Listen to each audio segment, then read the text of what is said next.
The bumper music you're hearing now was created and executed with the aid of two of our key players. What key? It doesn't matter. Brian Maloy and Jerome Chapman can handle it. In this special recording from our Patreon archives, you will get to know them,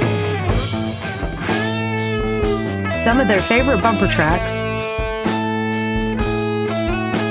and what music has done for them.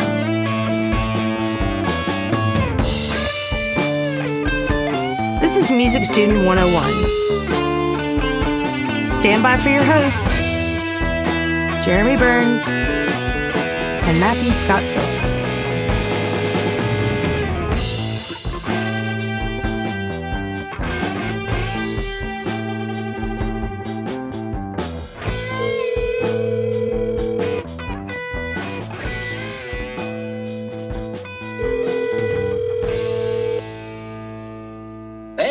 Hey, man, what's up? Not much. How are you doing over there, Jeremy? I'm feeling a little quarantined. I think we all are. Getting a little cabin fever here. Yeah. Well, luckily for us, we're musicians and we have instruments and we can always practice, write music, record it. Indeed. Podcasting might be a little tricky. Now, 3 days ago, we were supposed to be down here recording our episode on listener compositions. We were indeed. Part 3. And that was the weekend, I guess, after St. Pat's? No, right? Gosh, either way, all my gigs got canceled. Your school shut down. You're now teaching from home, right? I am. Tell me about it. Yeah. What? Well, so far... what is it like teaching it like from home? Well, I have gotten very, very good at telecommuting software. Huh. Very fast. Interesting. Yeah. And otherwise, it's a little, there's technical glitches and stuff, that you don't have with just a, normal classroom. But,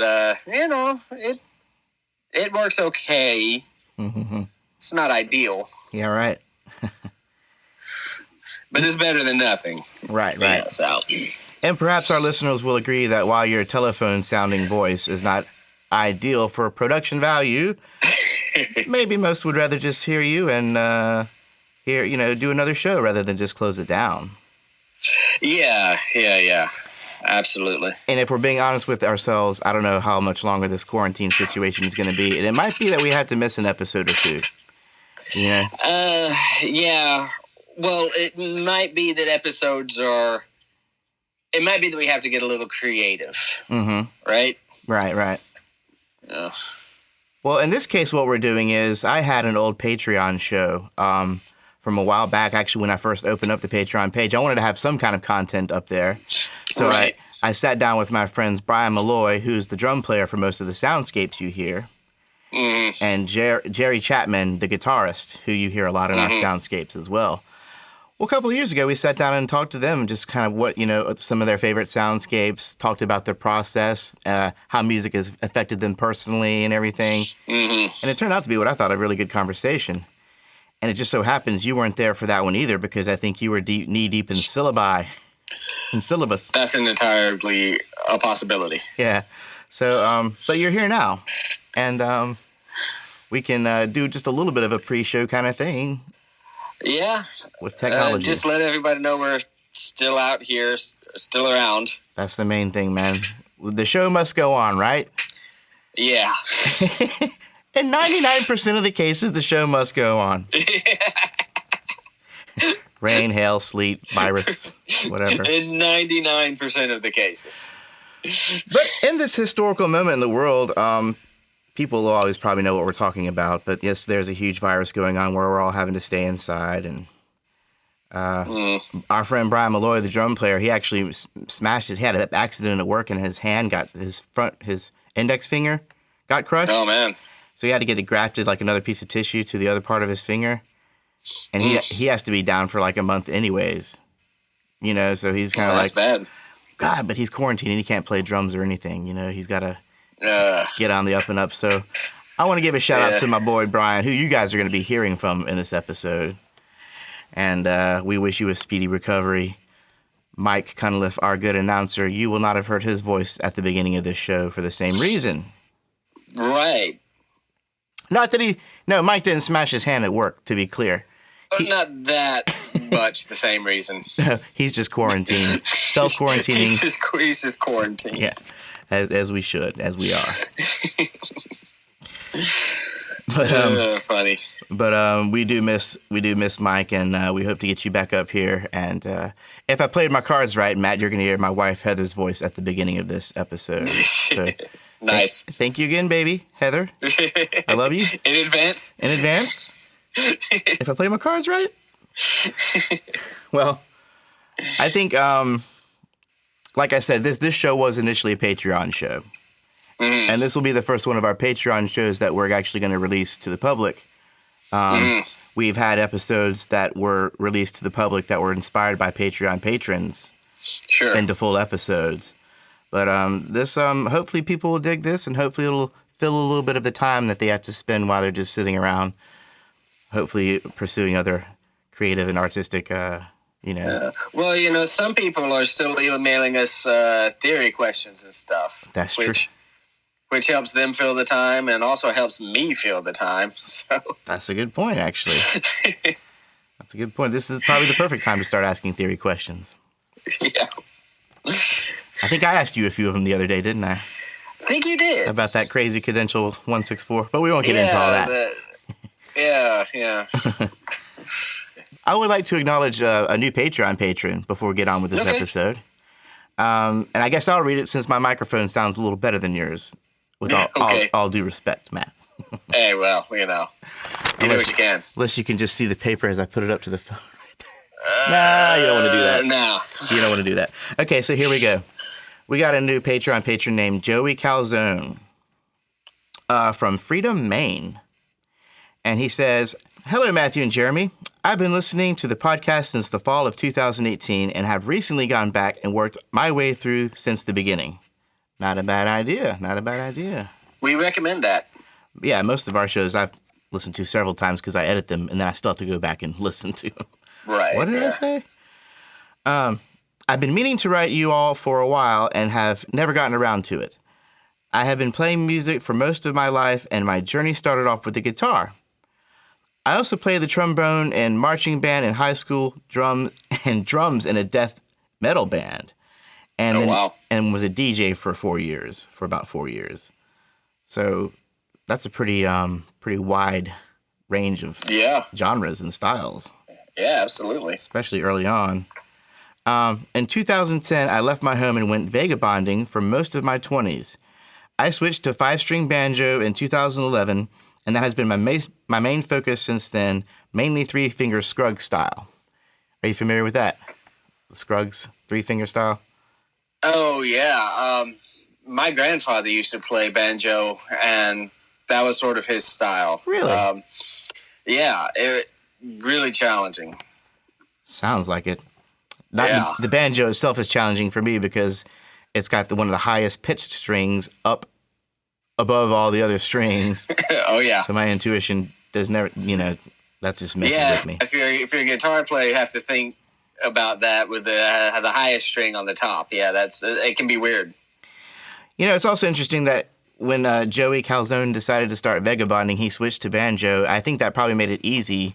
Not unlike those blues people, like the rural blues we were talking about. Right. How the guy with one guitar could travel all around and do all kinds of things. Right, expose themselves to all different kinds of music and people doing different things all around. So I hope that's what Joey... It sounds like that's what Joey was up to, doing all this kind of stuff. Okay, continuing. He says, around 2014, I found myself in the city of New Orleans, where I fell in love with jazz music and decided I needed to learn some music theory. I typed music theory into my podcast catcher and found you. The podcast has been really helpful to me, for me, to wrap my head around difficult concepts, and I really like the Jeremy torture. We got another. We all love the Jeremy torture. Most of us. Last spring. I can do online Jeremy torture now if I have to. I know, man. Actually, I don't enjoy the torture, but it makes me a better musician. So there we go. Well, that's the idea. I enjoy that people enjoy the Jeremy torture. If you don't know what we're talking about, maybe I should clarify what we're talking about with Jeremy torture. If you haven't heard the harmonic progressions episodes, that's usually when I get the most torture, or melodic dictation, or anything where you play music and I have to tell you and dictate or notate what you're saying. That's the Jeremy torture. So check it out, guys. That is the thing. Yep. Joey continues, last spring I moved to the small town of Freedom, Maine to live in the woods. I've been working on meeting the local musicians, and I'm going to try to put together a band this year. I now pull inspiration from a wide range of music, including world, experimental, jazz, hip-hop, bluegrass, and more. Thanks so much for what you do, and keep up the good work. Yeah, thanks, Joey. Yeah. Good to hear in times like these. Indeed, man. Thanks for writing in, and thanks for being our Patreon patron. We really appreciate it. Absolutely. Thank you so much. Well, Matt, I guess since we don't really have an episode to speak of, I guess this is where we'll let you get on with your day. And is there anything you want to say to our listeners before we clock out? Just stay healthy, wash your hands, practice social distancing, and we will all get through this together. To that, I would add play your instruments, sanitize your instruments. Absolutely. Yes, that's a good point. Sanitize your hands, rinse and repeat, literally. Right. Don't rinse your instruments. Try not to. Try not to. Unless you have a dishwasher-safe instrument. Yeah. Like the kazoo or something. Yes. Or one that doesn't cost that much to replace, like the kazoo or something. Right. Well, man, I guess I'll let you go. Give our love to Fran. And absolutely, hope she'll be doing well. And you guys just take care of yourselves. We will. Hope you and your family stays healthy. And Matt, as far as we're concerned, we will be back in this recording studio someday. We will indeed. It's just a question of when. And the show will go on, so you guys hang tight. Absolutely. We'll see you guys soon. All right. So this little conversation we're about to hear was recorded on August 18th, 2018. Good day to you, our Patreon patrons. A big part of what we do at Music Student 101 is try to understand music better, to get to know music better. And we talk a lot of theory, but one thing that we don't talk a lot about is the mind, getting into the mind of a musician, talking to a musician. We have a good relationship with these guys, Musical U. They have a podcast, and they're going to be getting their 100th episode pretty soon. They'll be featuring myself and Matt. So give a listen out for that. It's the Musicality Podcast. They talk to musicians all the time, and we mean to do that whenever we can regarding certain instruments and certain topics. But today, I have the Area 47 Band. Did you guys know you were in a band? I think so, sort of. Yeah? You're in a band. Oh, well, that's awesome. Welcome to the Area 47 Band. This is two of my closest friends and musicians, drummer Brian Maloy and guitarist Jerome Chapman. I sometimes call him Jerry. Welcome, gentlemen. Thanks. Hi, Jerry. Thanks for having us. Yeah, man. Our good professor, Matt Phillips, wishes he could be here, but like he said, he is knee-deep in syllabi, which is professor talk for lesson plans for college. He teaches, and that's what he's doing right now. And we wish he could be here, but in the meantime, we're going to take a little bit of time and give you something special today. If you've heard 10 of our episodes, you've probably heard these guys' music in at least 8 of those 10, you know? And what we actually took us in on was a live version of us playing one of our favorites, a recent favorite, Dark Side of the Rainbow from episode 45, Secondary Dominance. What I needed for this bumper track was to have, to include all the theory elements we were talking about in the episode. And at the same time, I wanted to have a little fun because we mentioned, we had a little fun with Over the Rainbow in that episode. So after the fact, I decided I want to somehow include that. So I put together kind of a cool Pink Floyd-ish bass line, as I'm apt to do, you know, as is my want. And Brian Maloy helped me out with that little Nick Mason groove. You know, we're big Pink Floyd fans here, you know. Old Pink Floyd And I fans. said, Jerry, I know you can get the tone. Now what I need is a very cool Gilmour kind of smooth sound, and I need you to hint at somewhere over the rainbow, you know. You know, I've played soundscapes with you for years, long predating Music Student 101, and one 2008 of the, at least. at least that far back. And one of my favorite aspects of just doing any kind of session work or recording with you, and particularly on the soundscapes, is that if I'm sitting in with a blues band or if I'm playing a jazz gig, I know what guitar to bring. I know what kind of sound I'm going for.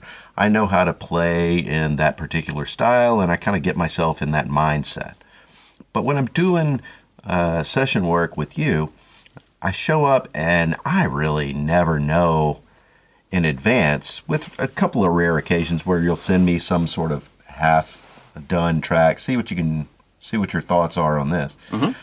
But even sometimes when I get those, I don't like to really listen to them because I really like to come into the kind of soundscape Jeremy session kind of cold. And some of those things, you never know what it's going to be. It might be kind of a very playful children's tune or something goofy and weenish, or it could be kind of a rocker, or it could be just a bunch of apes banging on pots and pans. It could be any number of different things.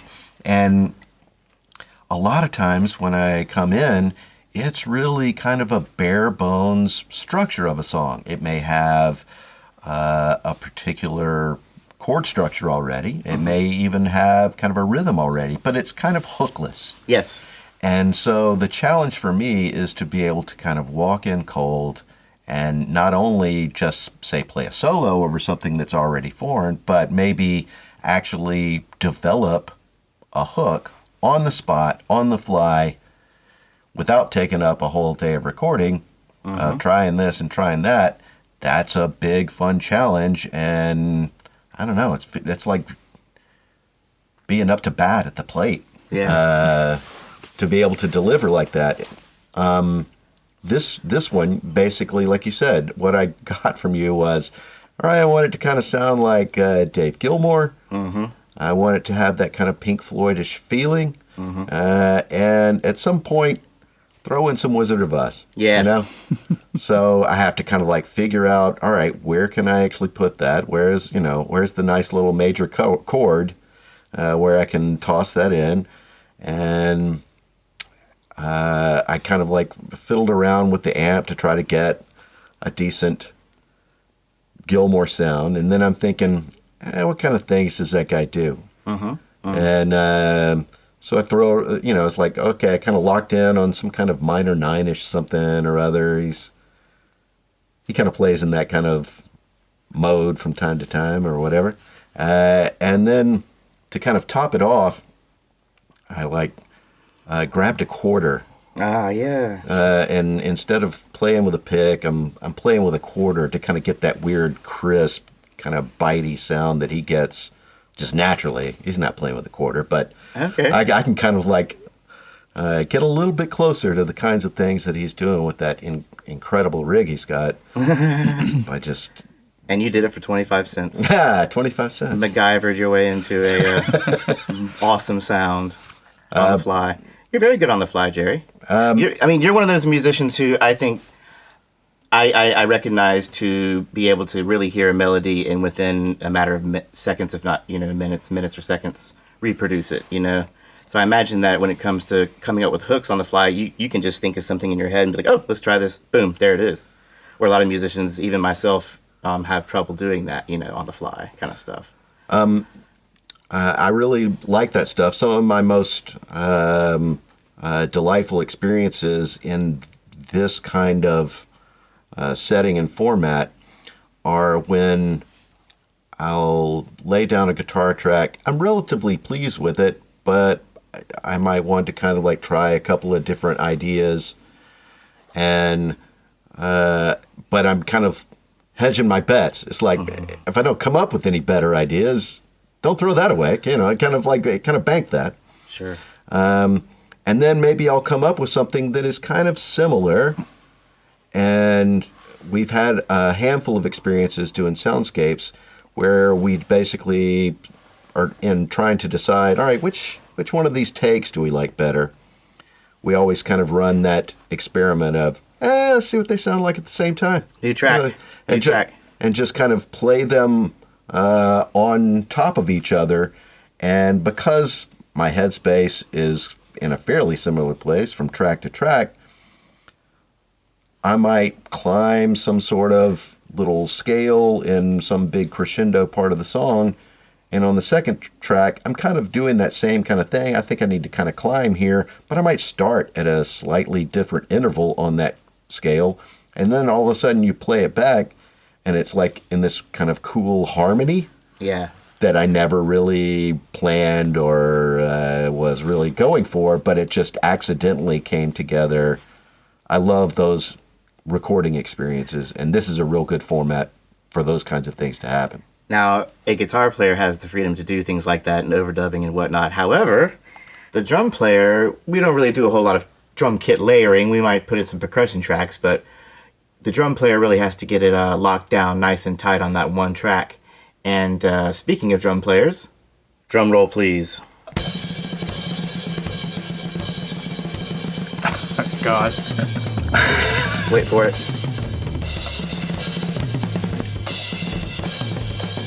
Stand by.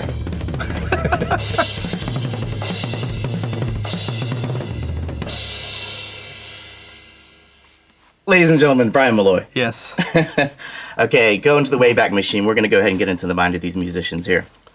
Going into the Wayback Machine to... no, when the hell was that? I was in the 4th grade, a little over 30 years ago. I was starting school at St. Rose Academy and in Birmingham, Alabama here. I just moved to Birmingham from Montgomery. And I wasn't fitting in a whole lot, It was probably the first month in school. And they wanted us to introduce ourselves a little bit and get to know each other better. So I decided to make a song called The Short Man's Rap. I'm kind of a man of lesser stature than many. And I got up there and I sweat my ass off. And I did it. And then a little later on, I think at lunch, Brian came up and said, "Hey, man, I'm pretty little too." And I think that was it. We just fast friends from then on. Yeah, we identified a lot, and we had a lot of the same likes and dislikes, of course. And fast forward to maybe our 8th grade year, we start picking up instruments. I've been playing the keys for a little while. I was a big Faith No More fan. And finally, no, it was even before 8th grade. When did you get that drum kit, Bri? No, it was about 8th grade. About 8th grade? Yeah. Okay, so I was playing keys. We had a guitar player at the time, Barry Mink, our good friend Barry. And you got that drum kit, and I was playing keys. We didn't have a bass player. Eventually, your dad had a bass. Yep. This awesome Paul McCartney bass. And I learned Lean On Me. I think you even taught me. Yeah. Was it Stand By Me or Lean On Me? It was Stand By Me. Yeah, dun dun dun dun dun dun dun. Yep. I still... So I mean, somewhere down the road, I guess I could say that because of you, I came in contact with the bass, which is what became my big instrument, But tell me, what made you decide to get the drum? What made you decide you wanted to be a thunder god? Gosh, I don't know, thinking back that far. It was just listening to my dad's albums. He just always, there was always Beatles playing and Zeppelin and Jimi Hendrix playing at my house. We woke up every Sunday morning with Good Day Sunshine playing over the speakers, pancakes and bacon. Man. So it was a pretty formative memory, and I always just keyed in on the rhythms. And I remember when I was a kid, I was always getting in trouble for something, and one of the things I would always get in trouble for was in church.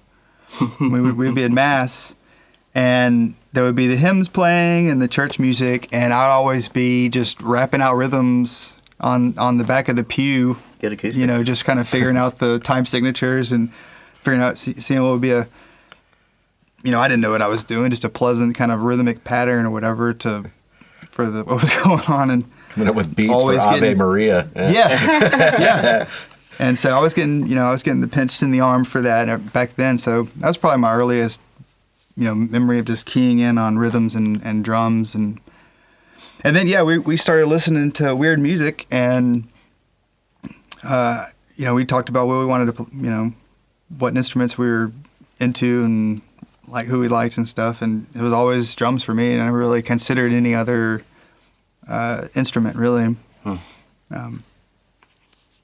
It's been fun. It's challenging. It's a full body, weird mind thing to get into. You can get lost in it, and I just love that about it. We used to go down to the beach with your family a time or two, and come back on the way and stop by Bailey Brothers Music in Montgomery, Alabama. At the time, there wasn't too many big music stores in Birmingham, but I do remember Bailey Brothers being kind of huge with all the guitars and the Van Halen striped guitars and the green Stevie Vai things and all those cool things and many, many drum kits. So to us, it was just like one of the things I looked forward to was the playground. That was that place. And I guess we've just always, when you think about it, people get into different activities. I played a little bit of sports. Soccer was always my thing. I had the lower center of gravity or whatever. Played a little basketball. I was the Spud Webb. And I played football. And then Joe Risha, the biggest kid in class, we were on the lower court. He was doing a two-hand touch, and he tripped and fell on top of me, and I fell on top of my wrist and shattered broke a little, bone in my wrist. I was like, you know what?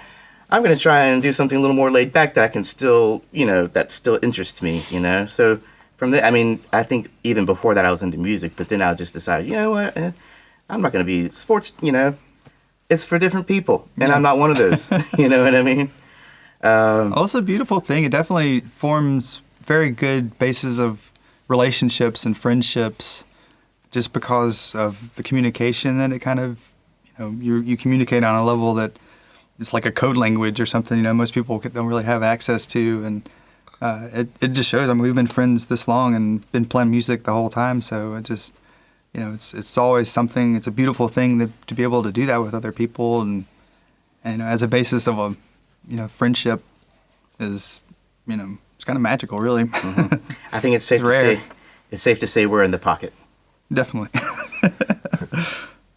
Now, it was right around 2002 where I was just about to graduate from the University of Alabama at Birmingham, and my brother Chris lived in a house where I ended up hanging out a lot and eventually moving into on 28th Place South.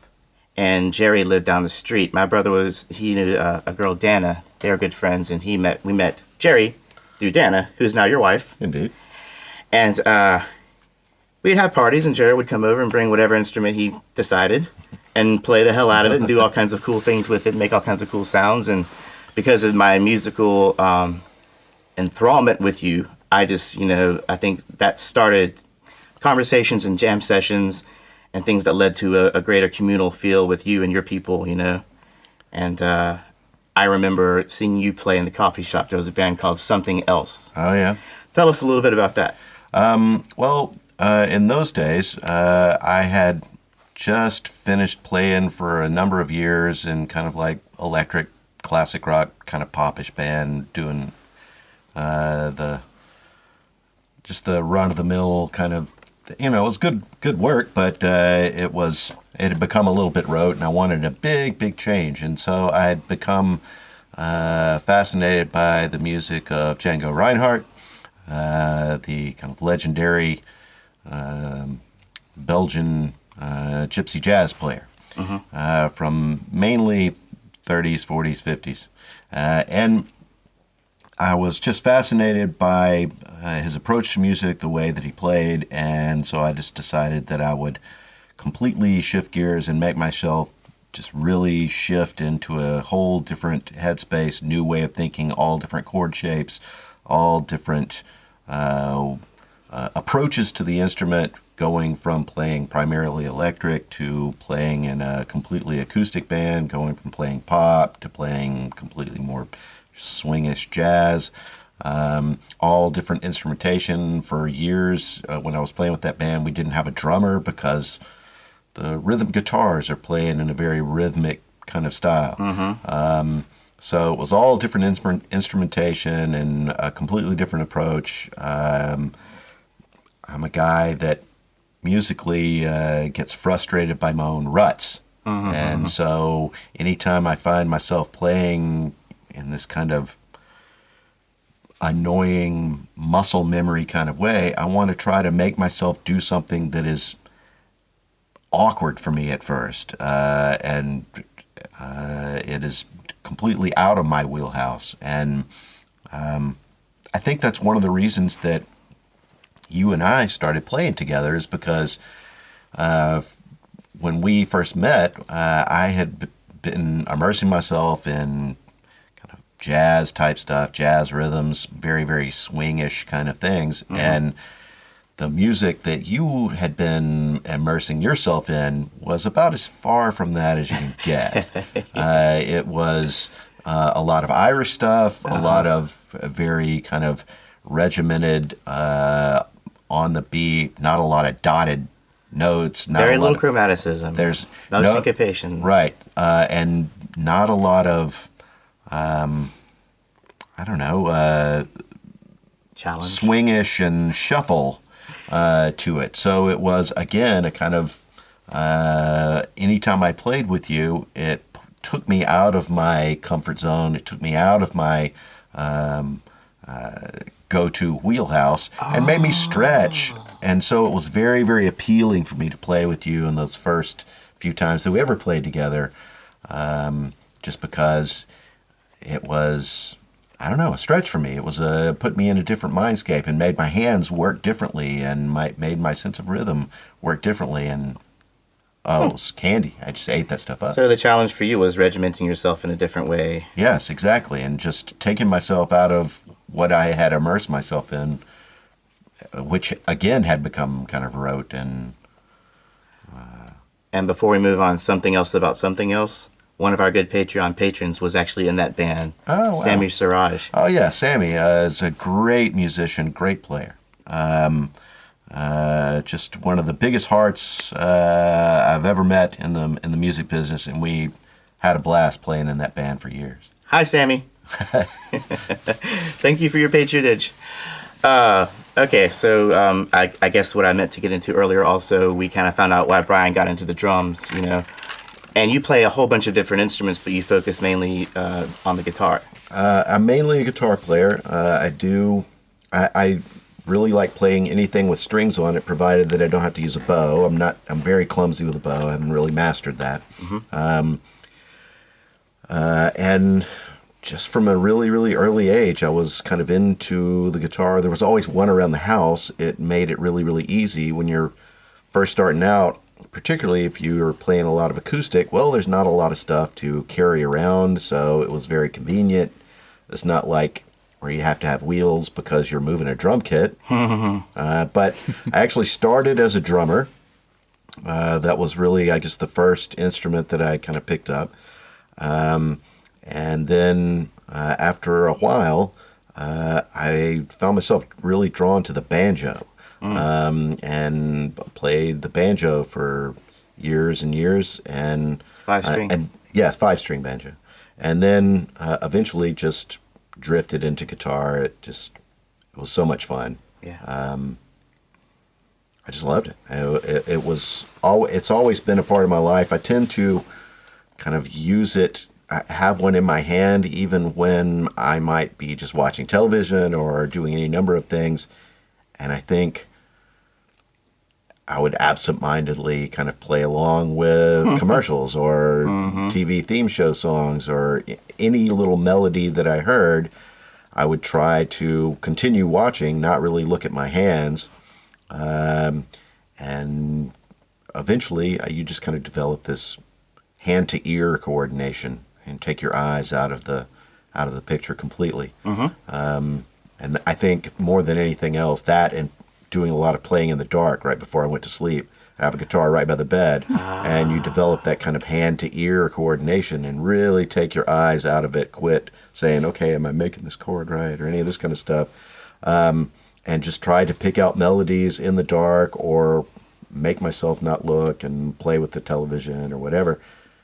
And I think more than anything else, that really brought my ear along. You know, putting yourself outside of your comfort zone and challenging yourself to try different styles and doing this mindless stuff you're talking about. I did the same thing. I was in my bed in the dark with my bass, getting to know it better. I think I mentioned that on a past episode. All these things are signs of a growing musician, a passionate musician. Brian, I've seen you many times beating on pillows with your drumsticks, mindlessly. Pretty much constantly. Now, another thing that helps us grow as musicians is to draw inspiration from other musicians. Who, Brian, is one of your? Tell me about some of your inspirations. What really made you enjoy playing the drums? What are some drum players that challenged you? Oh gosh, like I kind of mentioned earlier, I like the full body, being able to split your mind into 4 or more different pieces and be able to try to control each independently. And it's just really fun to stretch yourself and figure out different ways of playing things and different grooves. And that kind of came really from listening to Stephen Perkins of Jane's Addiction. Okay.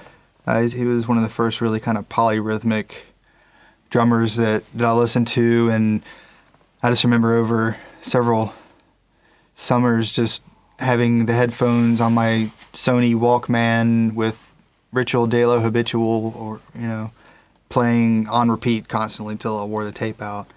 Just analyzing every single thing about the way he was playing drums, and that's kind of always how I've listened to music. It's kind of sad almost, because I can't listen to music like normal people.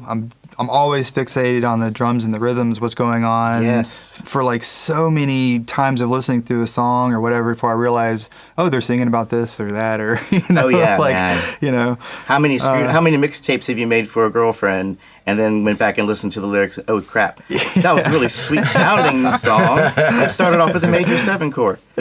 But now he's going to leave her. I'm not going to leave you, baby. I just don't pay attention to crap. Yeah, it had a nice beat. What kind of Yeah, beautiful progression. But anyways. Yeah, but I just love listening to all sorts of different types of drummers and just trying to, just pick it apart. Everything from jazz, greats like brain fart. Buddy. Yeah, Buddy Rich. Never mind. Shelly Man, Shelly Man. Well, I tell you, you mentioned a Ritual, Stephen Perkins from Jane's Addiction. Now, around this time, Ben Caught Stealin' was on MTV, and pop music started getting a little bit weird. People weren't doing the glam rock thing as much, what we called corporate rock back then. We were like, Jane's Addiction was getting kind of weird and different, bizarre subject matter, and just weird dudes, Yeah. And then not long after that came Primus. Oh, Primus, yeah. And I know that you introduced me to Primus. You called me on the phone and played Mr. Know-It-All. And even on the phone, I was like, man, this is so weird and crazy and cool. What is this, Herb Alexander was one of those great drummers who... Definitely. I know inspired you a good bit. Absolutely. He was just, the stuff that he did was so musical, like he was very kind of melodic in the way he plays. It's very weird and kind of aggressive and everything, but just the way he uses different notes and bells and things like that is just very kind of different, way different approach to playing drums than any other kind of rock drummers that I'd heard before then. It was just different and expressive. Purely just that sound, like nothing else. It fit the sound of Primus, which was something that not a lot of people were used to at the time, which was punchy, in your face, but yet crisp and clean and weird and very strange. Jerry, who are some of your inspirations? I guess early on, I was really attracted to the playing of Jimmy Page. Just that guy was the coolest around, and he just seemed to be able to make a guitar sound like what I thought a guitar should sound like. His tone was kind of where I wanted to be. And then the more I kind of tried to figure out the kinds of things that he was doing, he also kind of introduced me to alternate tunings. I would realize, okay, it's really inconvenient to play this song in just a normal tuning, and then someone put me hip. Oh, he's not playing in a normal tuning. He's playing in some sort of alternate tuning. Oh, okay. Well, that just changed everything. All of a sudden, you can get like these cool, really nice drone strings in the background, and what you're doing is relatively simple. then at one point, I found out that kind of late in his career, he's like playing around a lot with a B-bender, which is a kind of device that you kind of can route out a little section of the back of like a Telecaster or something, and then your strap button can like make one of the strings bend and raise a pitch. And so all of a sudden you can kind of get like really, really cool kind of pedal steel type sounds and really bend the strings in a way that if you were trying to do it with your fingers, it's really counterintuitive, at least the licks that Page was doing on it. And I was like, how is he doing this? And then again, oh, he's using this crazy thing. So he was a mind expander for a long time. But then He's not using later a on, bar. He's not using his fingers. He's bending it. When he moves his guitar further from his body, the strap pulls on the mechanism, and that bends it. exactly right. But then I was like fascinated by a lot of media music. I loved TV theme shows. I was always fascinated by spy shows, the kind of Mission Impossible kinds of things, and the James Bond kind of themes. Goldfinger was such a great song. I love those kinds of stuff. Al Caiola was a kind of legendary guitar player from kind of back in the 60s, played like this cool Epiphone that had all kind of weird tonal sounds on it, and that really was fascinating to me. I always loved that genre of music.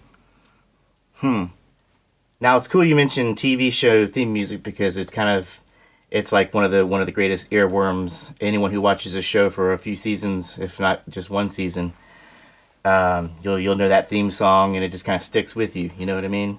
Absolutely. And actually, that brings us to the our favorite bumper music actually, because one of mine, and this is I'm gonna go ahead and give you an idea of one for each of you guys, right? Right. So Brian, my favorite one of yours was what do we call it? It was for the episode called The Jury, and it was about stage fright. And I wanted like a People's Court kind of sound. Approach the Bench. Approach the Bench is the name of the soundscape. And I wanted like a People's Court kind of sound, which I think NPR is going to be doing a thing about that sometime this week. Talking about TV shows, and I heard that on the radio, and I was like, oh my God. Yeah, I heard the exact same thing. Did you hear that? Yeah. So you do so much cool stuff, and you're so tight in the pocket. Let's give it a listen. So first, we kind of set an urgent mood with these snappy hi-hats. Cool accents, very cool.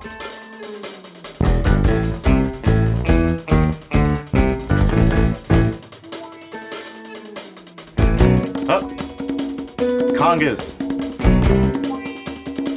Later on there's a conga solo.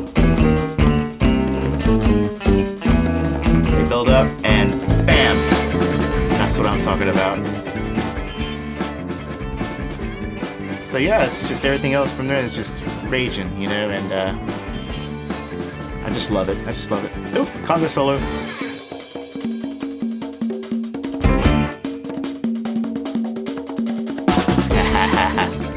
So again, Brian, one of my favorite performances and collaborations I've done with you so far. You Thanks. That was a fun one. I remember that came together pretty quickly. You had we had a. That's one of my favorite things about doing this is kind of when you just figure out the stuff as you're recording it. And I remember that one. It didn't take us very long. No, it was very natural the way that one happened. Some of our favorite stuff happens from like within 2 days of inception to execution. You know what I mean? Yeah. And usually how this process goes is myself and Matt will come down here and record an episode. It'll usually in the ones that involve theory, we try and kind of include a lot of the coming theory knowledge within the bumper music. Mm-hmm. You know, so we're doing one on modulations, for example, and I'll be like, okay, well, let me do something with the key change in here. You know. And usually it just kind of starts off with me as a bassist kind of coming up with a cool bass groove. Mm-hmm. Then I'll grab my rhythm guitar and do some kind of plinky little thing that I like to do. And then MIDI drums, just kick and snare kind of thing. Yep. Like if I like a certain pattern, or I want to have that, you emulate that, Mm-hmm. you're usually spot on. And then you add your own cool stuff to it, Yeah. you know? That's one of my favorite things about playing drums is figuring out patterns. Like I like solving puzzles and stuff in my spare time, and and I just drum playing is kind of like that to me as well. So it's very enjoyable to just kind of see how quickly I can grok exactly what the drum pattern is, and be able to recreate it or add my own thing to it, or whatever, make it fun. Grok, stranger in a strange land, right? That's the act of completely understanding a topic or a subject where it just becomes a part of your inner nature. Something like that. You're kind of melding with it, or something like that. Mind melding with a concept. My memories of that particular soundscape, I remember thinking of it in terms of like the way an artist is not only considering the paint or the lines that he's putting on a particular canvas, but also making real good use of the place where he's not and all of that negative space action. And so for that song, particularly in the lead-in part, I was thinking, all right, what do I want to do here? And ultimately, I think what we all decided on was, boy, this is a place that just needs less playing. Yeah. This just needs those kind of little... And all I ended up doing for the whole first part of the song were just like little octave slides down. Yeah. Which, I don't know, gave the song a certain kind of dynamic feel, because there are parts of that song that really, really take off and are real hard, cool, fast playing. Ooh. And the contrast between that and the more spare parts just made that one kind of pop a little bit. I really like that song. That was a good one. You kind of make him wait for it, and then when you come in screaming. That solo. It's a fun one. It's the killer, man. It's just so killer. So, Jerry, my favorite soundscape or bumper track involving you was episode 40 and then episode 42, the big recap.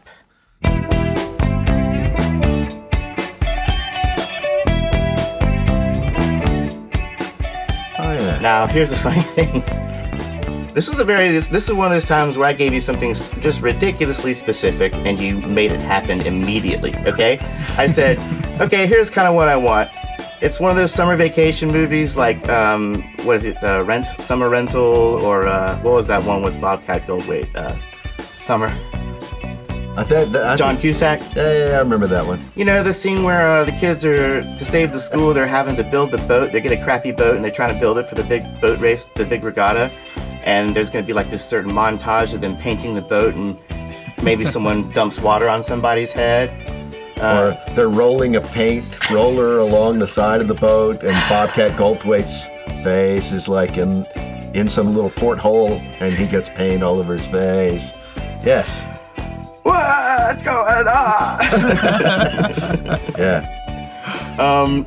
So anyways, I came up with the rhythm of this one, and I said I need a hook that kind of gives that feel, and the thing you came up with was so nice and yet simple and clean and sweet, and it turned that piece of music into a wonderfully finished piece, I think. One of my favorite bits about that particular piece, aside from just the laughter that we had just making that, and just kind of like purposely going for that kind of 80s montage summer movie. Yeah, going for something that is that niche. So we had like all the tracks down. We had like parts that we were kind of pleased with and everything. But then we set about like doing some kind of post-production stuff to it. And the thing that we came up with that just made it such a great 80s sound was just loading it up with a big old bunch of 80s chorus.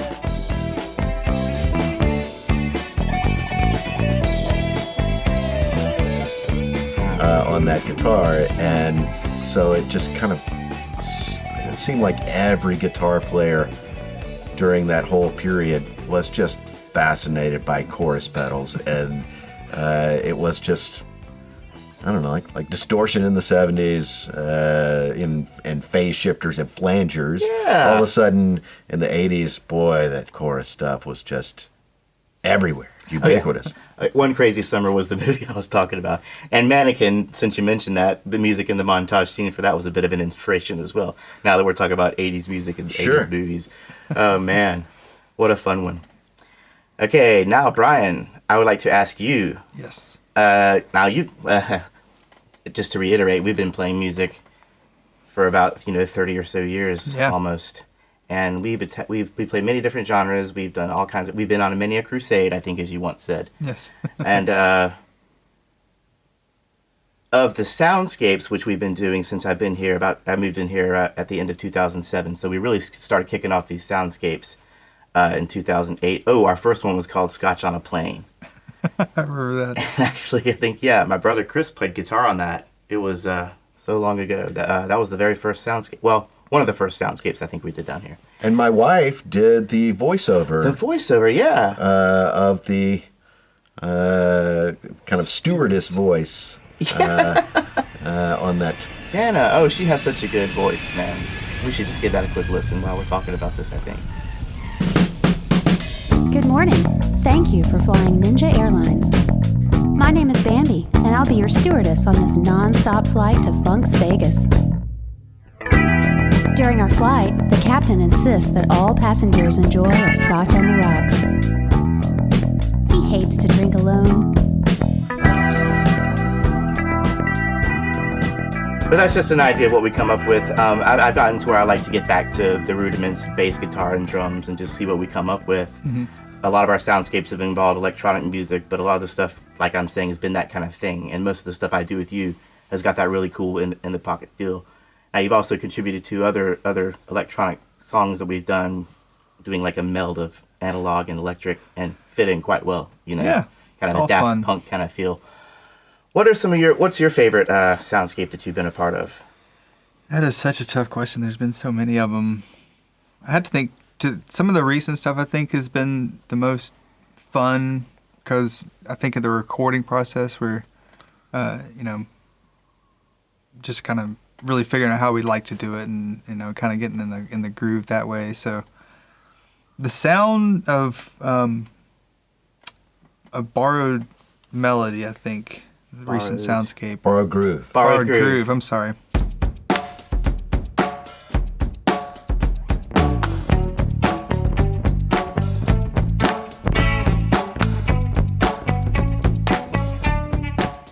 It is kind of based on a borrowed melody. It is. And it was really fun to work through that one. It's a very up, kind of energetic song, very fun to play, and just kind of the idea of it, kind of based around, an adaptation of, some kind of training exercise type music, fingering exercise and, melodic scales kind of stuff. It was just really fun and just kind of very interesting to take that kind of concept and develop something interesting and kind of modern and fun based on an old, finger training exercise. Oh, that's right. It was a melody in one of our textbooks. Yeah, it was like just a textbook melody. A German composer, I can't remember. Mm-hmm. It was a very simple melody. Very simple melody, but just taking a simple thing like that and elaborating on it and just kind of throwing the whole, studio at it was just a very fun process. I think that's probably my favorite right now. Not to mention we had hand claps, and I think anytime there was lots of percussion and everything. Hand claps on that. And anytime you have hand claps, you got a good time. Yeah, we just threw the whole everything we could at it on that song, so it was just fun. Yeah, man, borrowed groove, good times. All right, Jerry, it's your turn. What has been your favorite piece of music or bumper to be a part of? Again, it's really hard to narrow that down. There have been quite a few. Some of the ones that I like the most are the ones that either make me stretch or something that is at first a little bit counterintuitive to what I would ordinarily do. There was one I remember that you gave me that was all built around diminished chords. And I think that was maybe Hornet's Nest. The Hornet's Nest was one that was kind of interesting and fun along those lines. But I'd say recently, the one that that I had the most fun on was probably that Dark Side of the Rainbow. That was a lot of fun. But there was one that I don't know that it's been used in the podcast yet, but could certainly at some point be done that way, was one we came up with that we ended up naming the Glassed Waltz.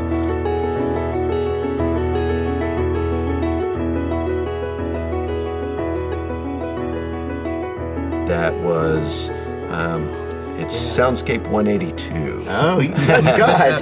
Whoa. Memory on this guy. We've done it, just so you guys know, we've done about, we're almost at 300 soundscapes. We're up to 298 right now, so. But that one was such a cool, weird timing, and parts of it seemed kind of Philip Glass-ish. Yeah. And parts of it seemed a little bit King Crimson-ish. It played around with some kind of polyrhythmic kind of ideas. Minimalism. It was kind of minimalist, but like I said, that it was really, really challenging because it was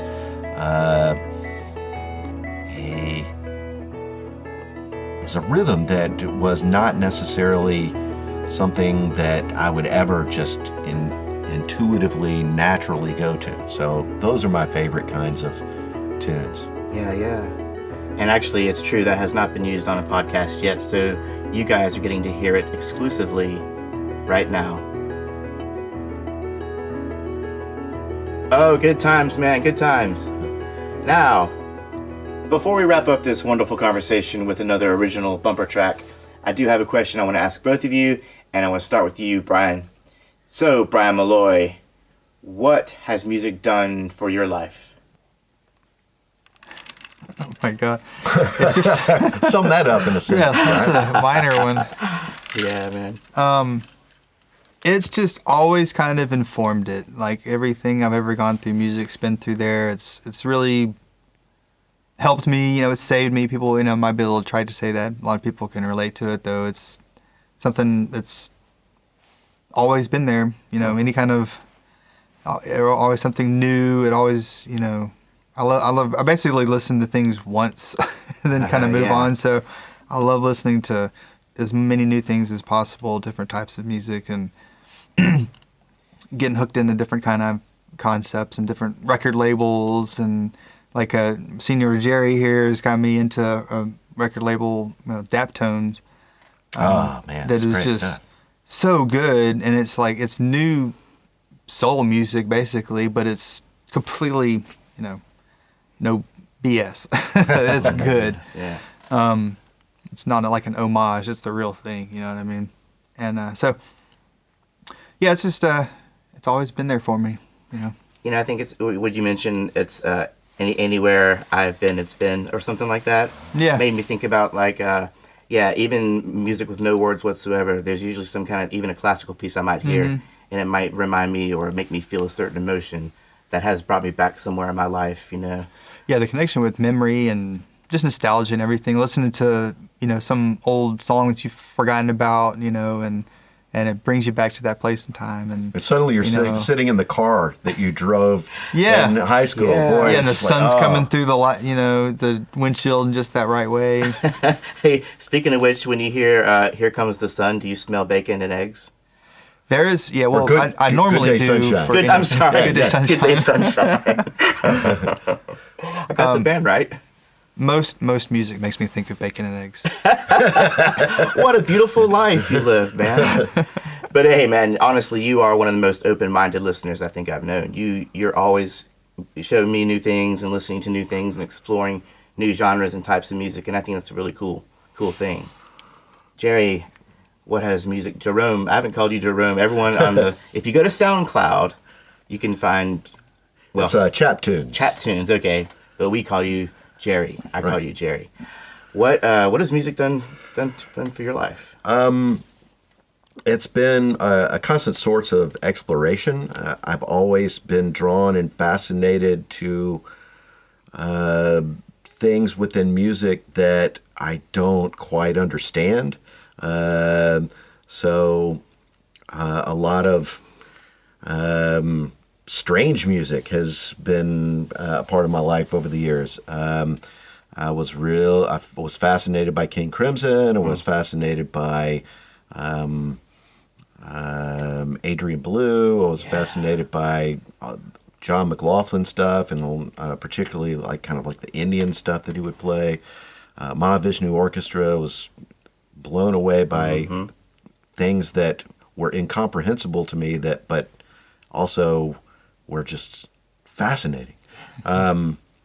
One act that I've kind of been amazed by recently is Nick Bartsch, Nikbartsch, who is a guy, I believe, from Switzerland. And they play around with just these amazing polyrhythms and will develop these little modules of music that are very, very simple, but if you layer them on top of each other, they become increasingly complex and fascinating. You gotta check that out. It's just amazing. So now that's challenged you to be a better musician, but let's talk about a time where like music has kind of affected you emotionally, or where you thought, why is this your life? Why is this so much a part of your life? You know what I mean? Why does it speak to you the way it does?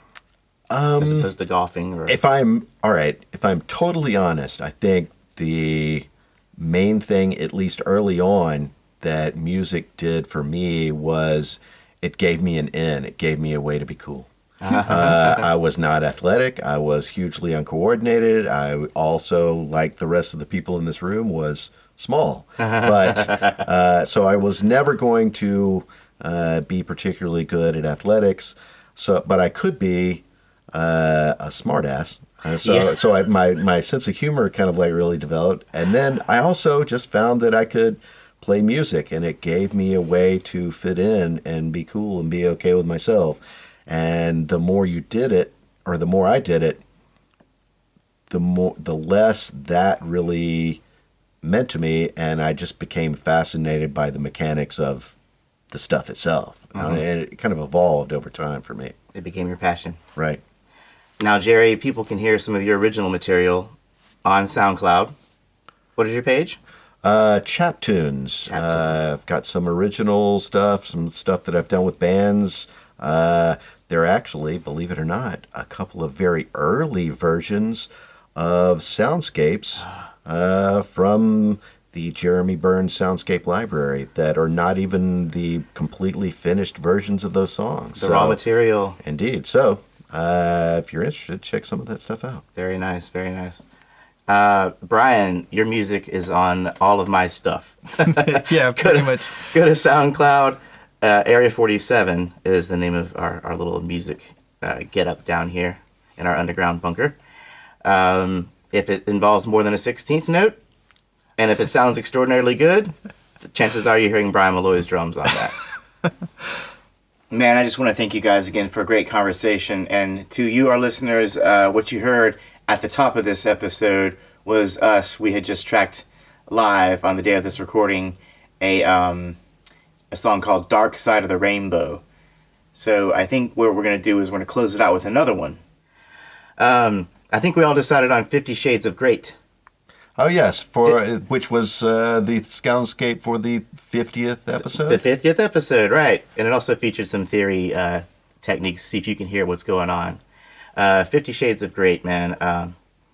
So this kind of harkens a warm day on a beach, you know, kind of to me, you're sipping on a nice little daiquiri, you're just chilling in the sun. It's a lovely day, everything's going pretty great. It's 50 Shades of Great. How do you feel about this one, Jerry? I like this one a lot. This one starts with, if you were playing a bowed instrument, with something that would have been called double stop. So 2 strings plucked at once that kind of have a nice little interval. It all builds around a little major 7th kind of chord. And since this episode was all about modulation, the interesting aspect of it for me was I could kind of repeat, once we kind of like moved through the progression that is designed to get you to a new place within the tune, I'm repeating the same general motif, but in a completely different key. Exactly. So those kinds of soundscapes that are designed to demonstrate whatever the particular episode is about forces you to kind of play within a structure and make choices that you wouldn't ordinarily choose. It's a big, cool stretch to try to make it all work and come together. And come together it did. Gentlemen, let us play some music. This is 50 Shades of Great, live.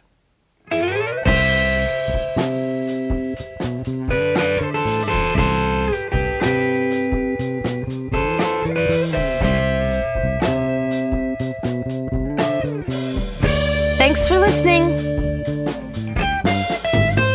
To hear more cool episodes like this one, consider signing up for a monthly donation at